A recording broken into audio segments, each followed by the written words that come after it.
So I recently just beat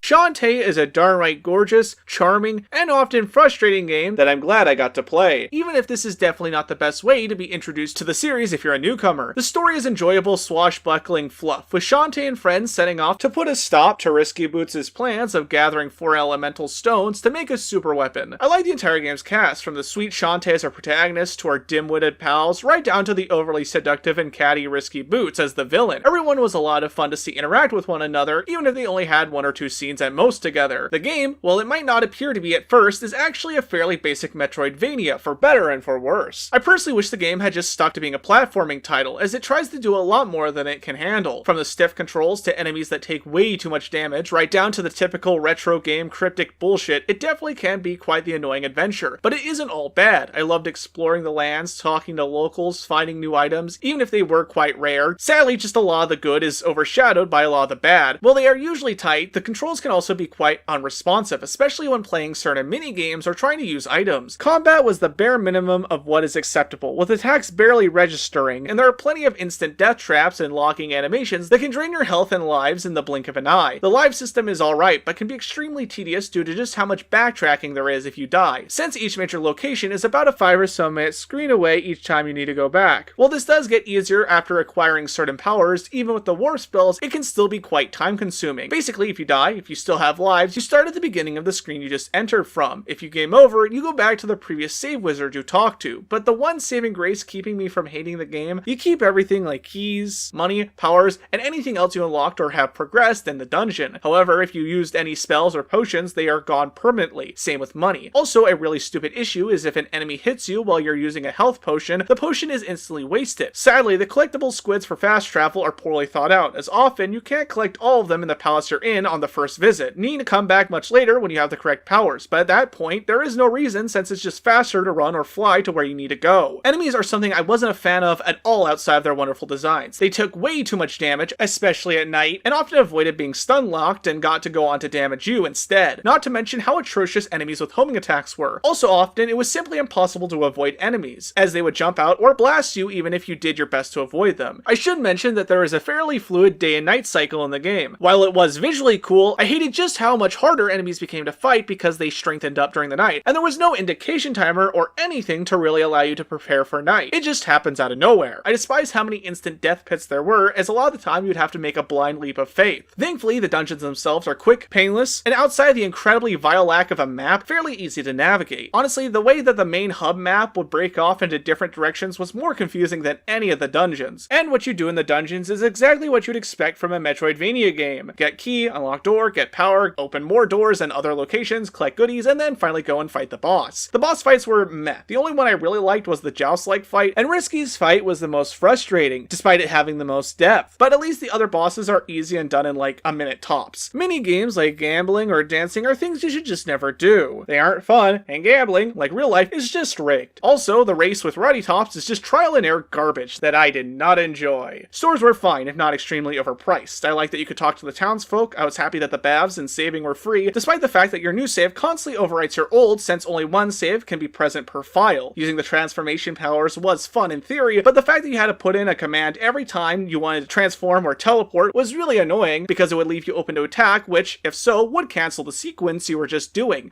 It was really headache-inducing. I just wish it was simply a menu you could choose powers from instead of having to play a small rhythm game each time you wanted to transform. At least each of the powers were neat and even more fun to play around with after you got their attack abilities. Visually, the game is one of, if not the best looking Game Boy Color game I've played so far. Everything just comes to life vividly, and the animations themselves are absolutely stellar. I loved all the character designs, the enemy designs, and just everything about the world. Only issue with the game being so detailed is the fact that often background and foreground elements blended into one another, and it made platforming extra hard. Also included with the Switch version of the game is the GBA upgrade, but I hesitate to call this contrast-raised abomination an upgrade. Sure, you do get a bonus transformation power near the end of the game, and for a huge chunk of money, and while it was cool that it was included, just stick with the Game Boy Color version if you want to save your eyes any and all torment. In terms of the music, it was all really solid, and I like the music a whole bunch. It was fun to hear what would become staples of the series.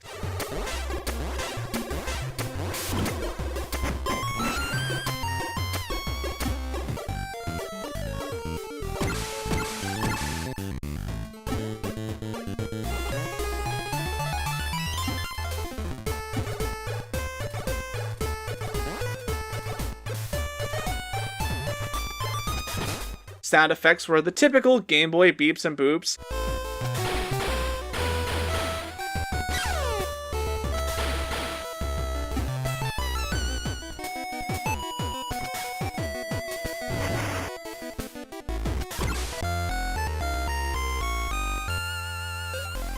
But nothing ever hurt my ears, thankfully. And with all that said, while I may have a lot of issues with the game, I can see why many retro gaming fans enjoy it, even with all its flaws. It has a whole lot of heart that helps smooth over the very jagged annoyances to keep it from being a broken beauty of a gem. But do be warned that the game can be extremely cheap, cryptic, and frustrating. And while I didn't use them, in this version of the game, there are save states which you could use to make up for the garbage live system. There is also the cool concept art gallery with lots of neat bonus material. But seriously, even with the moments I cursed the ancient gameplay choices, I was still happy to see the start of Shantae series all the way through, even if it did make me appreciate the later games all the more and want to play them instead. As always, thank you all so much for watching. If you want to help support the channel, please consider sharing the video with a friend or checking out my Patreon linked in the description below. I want to give a big thank you to not only the show's patrons, but also my great friend Orion Knight for making the wonderful punish neat that you'll see in both the thumbnail and occasionally in the videos, like right now. Their social media accounts will be linked in the description as well. If you have any comments, questions, or recommendations, leave them in the comments as I read and reply to everything. Until next time, this is Thierry Williamson signing off until the next video. See you guys!